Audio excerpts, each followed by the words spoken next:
Insured Nomads proudly supports the new Nomad podcast. Insured Nomads for the evolution of insurance, for the revolution of travel. For all your travel, medical, and support needs, please visit our website at insurednomads.com. We support our location-independent community worldwide. Welcome to the new Nomad podcast, hosted by Alan and Andrew of Insured Nomads. Join us as Alan and Andrew interview and explore the community of people and ideas that embody the nomadic spirit. Tune in to incredible discussions with thought leaders each week that will help you take full advantage of the cross-border remote work lifestyle. Now here are your hosts. Welcome. And we're very happy to have you here at the new Nomad podcast. We're going to talk to Nienke Nina Keizer today, who is doing something really, I think, unique in our area. Created Digital Nomads Daily, a tremendous platform for all of you out there in the location independent movement to check in, get tips, ideas. We'll also talk about a book that I think is a real good asset for you if you look at that. But also we want to hear the story of somebody themselves who's packed up and joined the movement and has been out there in the location independent world for 5 years. Andrew, I know you were just with her, digitally at least, at the Digital Nomad Expo. How was that? And tell me a little bit about that. That was a great experience. The lineup of speakers was the best of any event in this space so far. There were so many just top-notch speakers that had their own sessions on the main stage, panelists in the regular sessions. It was really a well-organized event. I was also able to be on the Digital Nomads Daily podcast. A few weeks back, I was actually in Brazil, and so was in Brazil at the time. She may be there still by the time this goes live. But yeah, the event was really good. There's another event coming up in April of 2023 for those listening that's called Running Remote. So for those who are leading or looking at serving this remote workforce around the world, that's an event to look for. RunningRemote.com and the new book by Liam called Running Remote. So check that out on the different channels, whether it's Amazon or wherever you buy books. It's called Running Remote. Andrew, you also were able to discuss healthcare, which I know is the movement something very interesting. Let's bring Nina in. Nina, you were at the same event, a really excellent opportunity. Your thoughts on that before we get into your story and Digital Nomads Daily. Yeah, 100% agree with Andrew. It was an amazing event. Really enjoyed being there. And it was so cool to see so many people, like-minded people, not just talking about the current, like, this is how the lifestyle is, but how does the future of remote work looks like. And not just for individuals, but for teams, for family members. Because, I'm 32. And I have a nomad cat, but not a family yet. And I want to keep living this lifestyle. And that's also what my episode with Andrew was about. Like, how do you do that? So it was really cool to see other leaders and to listen to their stories, their experiences, and how they view the world. This is exciting because the topics that are being discussed are evolving. I've been in this lifestyle for 25, 27 years now, from starting single. And really, the roots go back to the Netherlands. You can see the image behind me even is paying homage to those memories back there. And, as this movement grows and evolves, technology changes. The metaverse and crypto and blockchain and so many aspects that are shifting this lifestyle. The speed of travel, the freedom to work wherever you choose in a lot of industries. Many industries, of course, can't adapt to that. And we've got to realize that it is still quite the privileged that are able to work from anywhere and become digital nomads that can work from their laptop. There are many that need to be equipped for that. There are many companies that still need to be liberated so that they can give their employees the freedom to do so. What are your thoughts on what's ahead in this movement? All right. So, I feel like in the movement, there's a couple of different things that we need to look at, right? There's the individuals that want to go remote. And I think what's interesting is that there's a lot of entrepreneurial energy, like a lot of like younger people also, but also people that have already a ton of work experience that go not just remote, but also the entrepreneurial walk the entrepreneurial path. So I think that we definitely need to look out for that.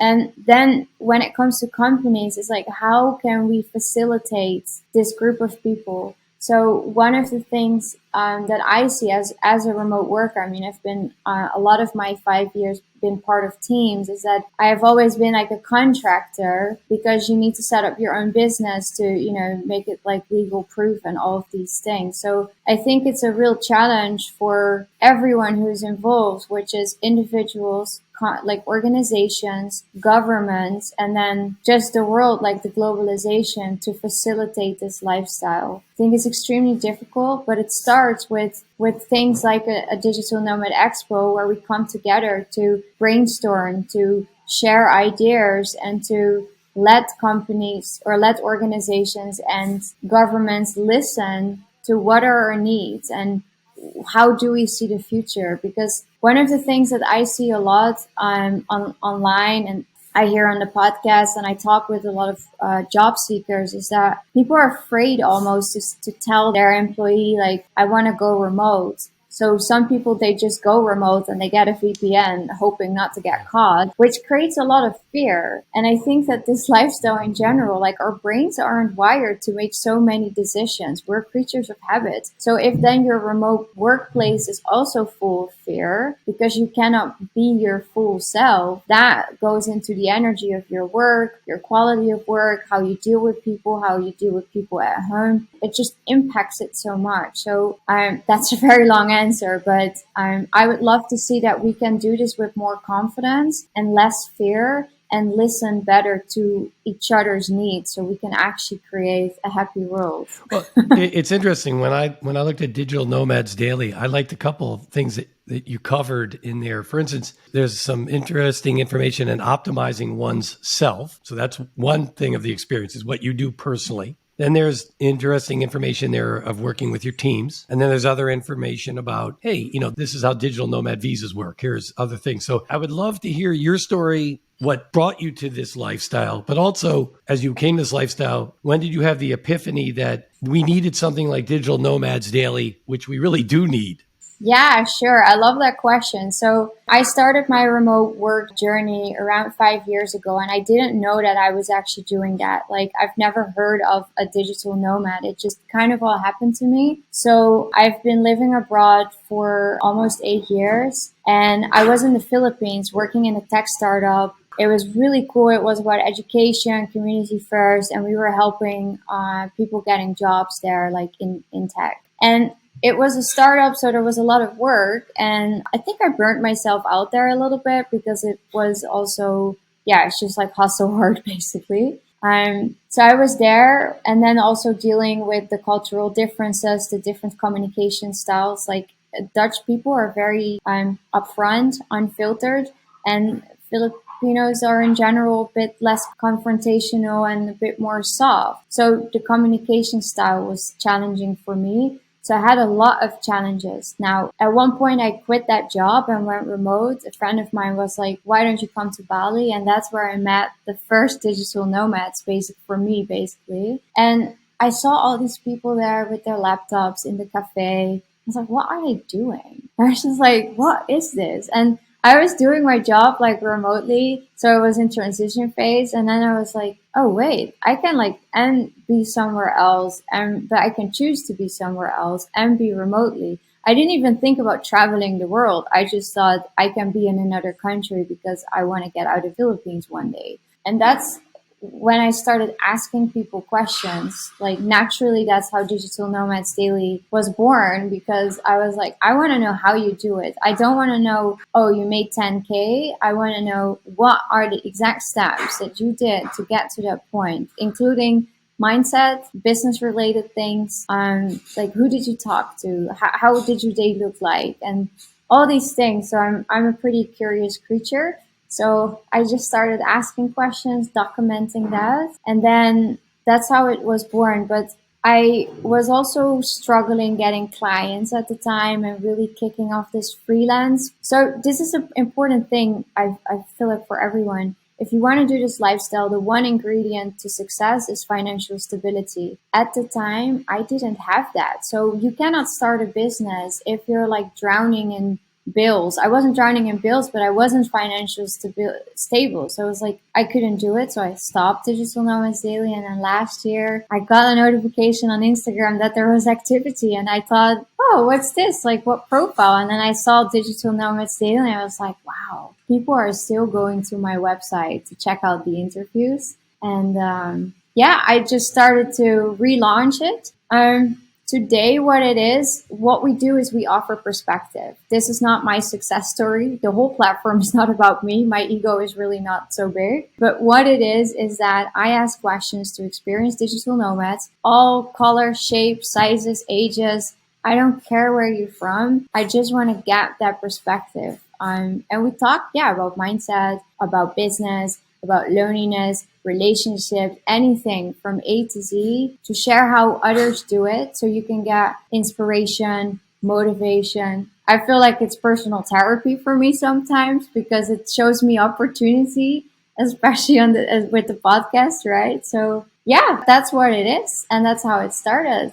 It's really interesting because you touched upon a couple things that Andrew and I hear all the time on the podcast. First off, we've addressed financial issues quite a bit and not drowning in debt, making sure you can optimize your income and make some income from this lifestyle. But the other thing you mentioned quickly was loneliness, which has become a topic, and mental health issues and the importance. And I'll take that one step further. What I think is also great is building community, and you through that website, and also maybe a couple thoughts that you have on digital book you have out there and the book you can get through Amazon, some of the tips you give. Because to me, a big part of this, everybody who's in this space who is tied into a community seems to be, and this is uneducated, but seems to be much happier, right? So maybe some of the comments maybe on community, but and then maybe tell us a little bit about the book that I think offers many shortcuts and great tips.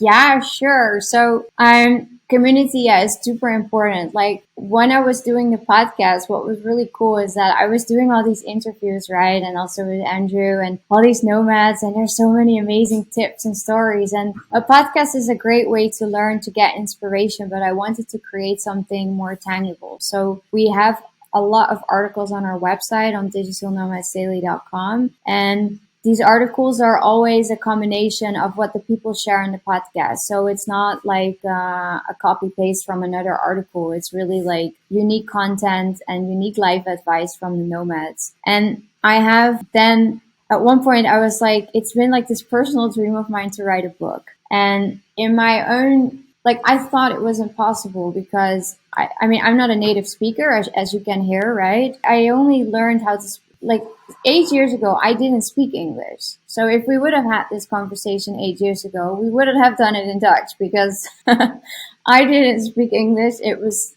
just not there. So writing a book in a language that I've been, trying to master, I thought I couldn't do that. So I had a lot of limiting beliefs, but then at one point I have an amazing team that I work with and we were just like, let's do it. So to set myself up for success, I created, I have a background in design. So I created a wireframe and to really figure out what can this book be? Like, how can we serve the community better? Because we're a community first company. So we came up with this concept where we answer 101 daily questions that pop up in this lifestyle, like challenges, like how do I make money? How do I pack for all sorts of weather? Like all these things. And we categorized it until we found the 101 questions. So that's how the book came together. And we used the podcast as our inspiration. So this whole book, Digital Nomads with Confidence, it's not about me. It's the perspective from the nomads that I really want to celebrate because what I feel is that we all have different upbringings, right? And then we travel the world and we view these travels and these experiences through our own eyes, and then we share that. There's all unique experiences and there's so much wisdom. Like it's crazy how much wisdom there is. So I really wanted to put that energy in the book, the same energy I have on the podcast and also in the book. I did add some personal stories of some epic failures in my nomad journey.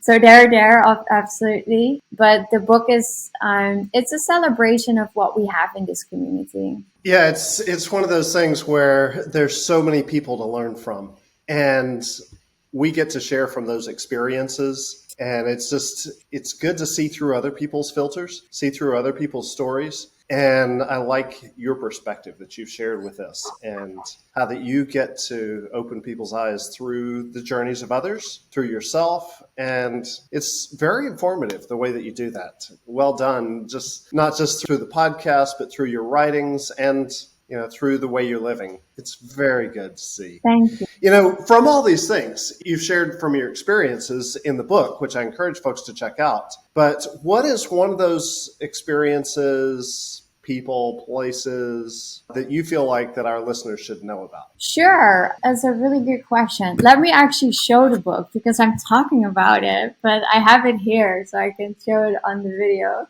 So this is it, my baby. Looking good? Yep. So I think that this experience is what I recommend is it doesn't matter where you are.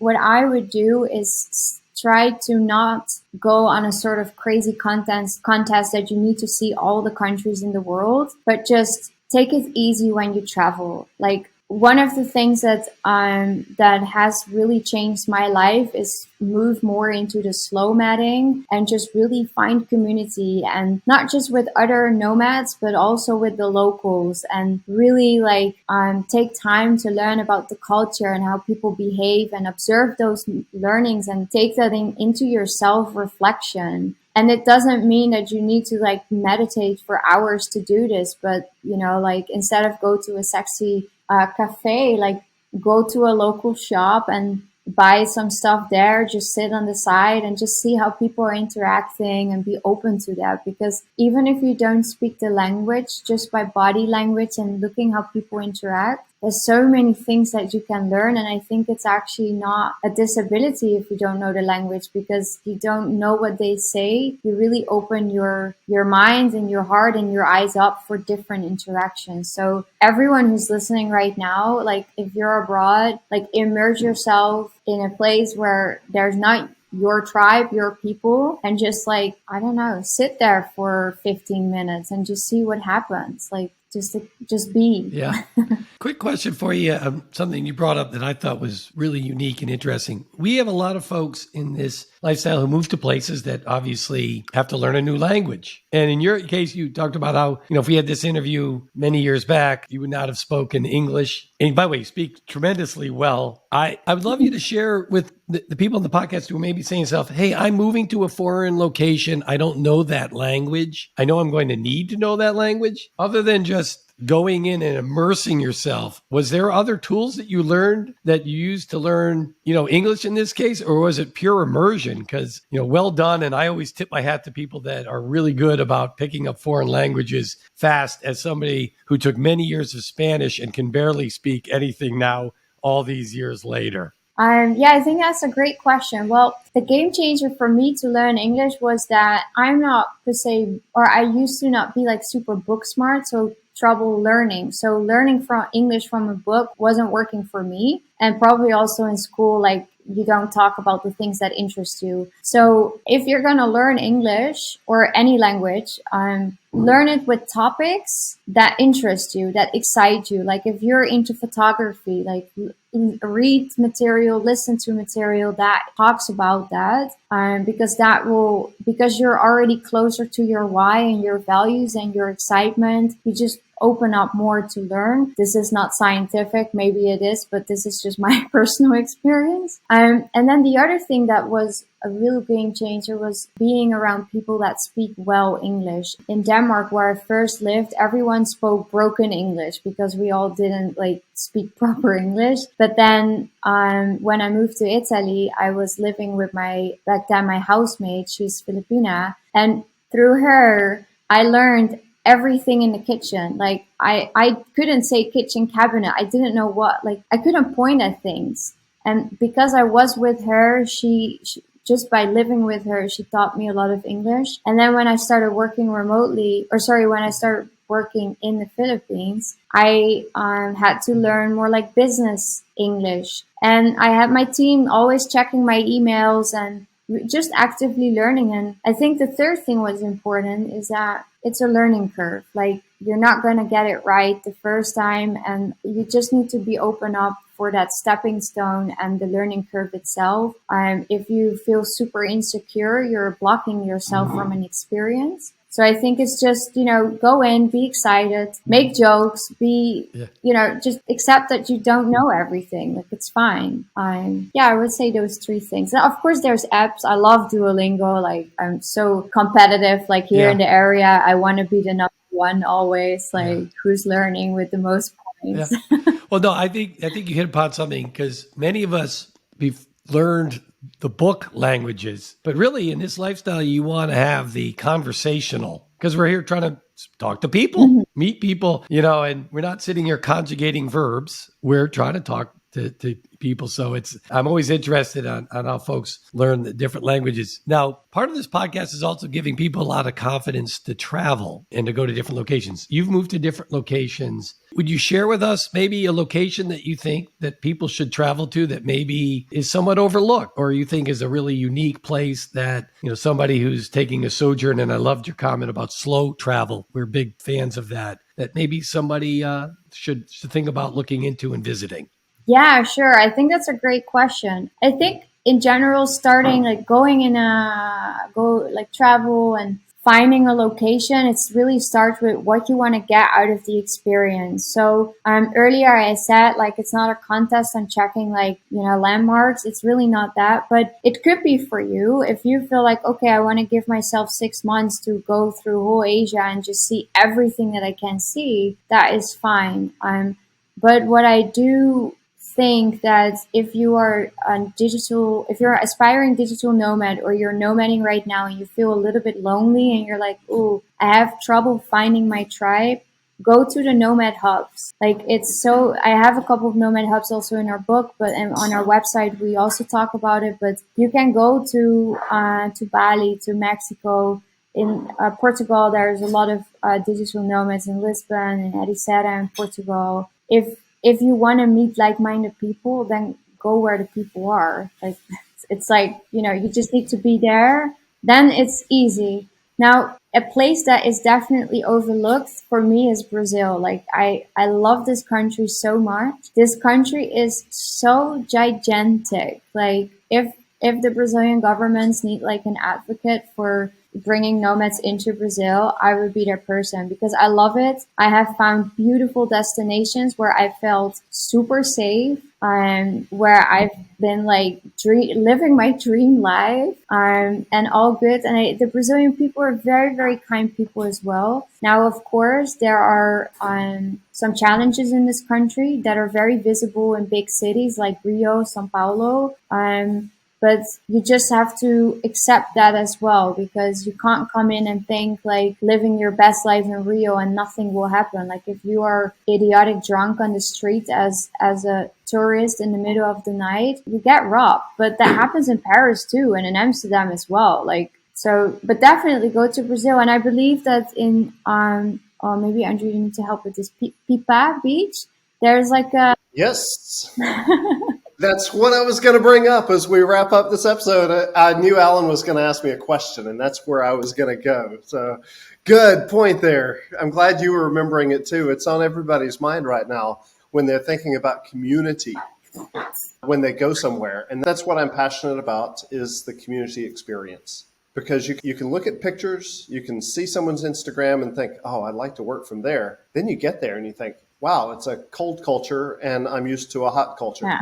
Or vice versa, or, just different things that you didn't really investigate further. If you've got community, you can move through any of that. Definitely. But if you're alone in a place and you feel like you're the only one that's there long term and everyone else is a tourist for a couple of days, it's isolating. Definitely. And I think also with Brazil, just to add to that, so Pipa Beach, definitely check it out. It's with the guys from Nomad X, and I think it's really cool that they do that. But another place, I'm currently in Bahia, in Itacaré. So safe, very nice, beautiful. internet is a challenge, but I always try to like just connect with my phone, because you have like these power outages here, which is you just need to set yourself up for that. But other than that, it's not a problem. Florianopolis in the south is beautiful, very safe. Yeah, and Rio. I mean, if you go to Brazil, you have to go to Rio. And Belo Horizonte, I haven't been there, but in Minas Gerais in the mountains, Andrew knows how beautiful it is there. But that's on my list to still go there. Fantastic. I've heard amazing things. And Brazil is like probably like 8 or 9 different countries. If you really break it down by regions, it's so massive, so tremendous. So as we wrap up the episode, our audience would love to learn where they can reach out to you and learn more about Digital Nomads Daily. And please share with us. And then we'll make sure this is also in the liner notes. Sweet. Yeah. Well, first of all, thanks for having me, guys. I really enjoyed our conversation. It was lovely meeting you as well, Alan. It's really, really cool. So people can find me at Digital Nomads Daily. So our website is digitalnomadsdaily.com. Instagram is the same. And then the book, you can get it by book.digitalnomadsdaily.com. And also for people that want to learn more about like how other digital nomads succeed, I started the Dnd Club, which is our online learning hub.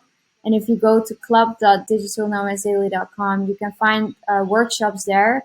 And every week we do or every other week we host like live workshops with experienced digital nomads that talk about their business success. So it could be about podcasting, it could be about anything. And it's been a tremendous fun collaboration. So if you want to like hang out with me and the other nomads there, you can definitely do that. And yeah, just say hi also. I love chatting with people. So fantastic. I also thought it was even some of the basics, sleep. You had on there, some tips to help people get to sleep and the importance of staying healthy. So thank you, Nina, for joining us today. Andrew, as always, we learned a lot. I took a lot of notes, as I often do, and someday we'll catch up with Nina again and learn a little bit about the epic fails, because you mentioned that, and I see a lot of success there, but sometimes we learn a lot from the epic fails too, and we've had our share of those, Andrew and Alan both. But your thoughts, Andrew, as you take us away. Yeah, the of learning from others, learning from our failures, learning from our successes. A lot of times we don't actually stop long enough to ponder, to learn from our successes even. So those are some of the things that I took away from this.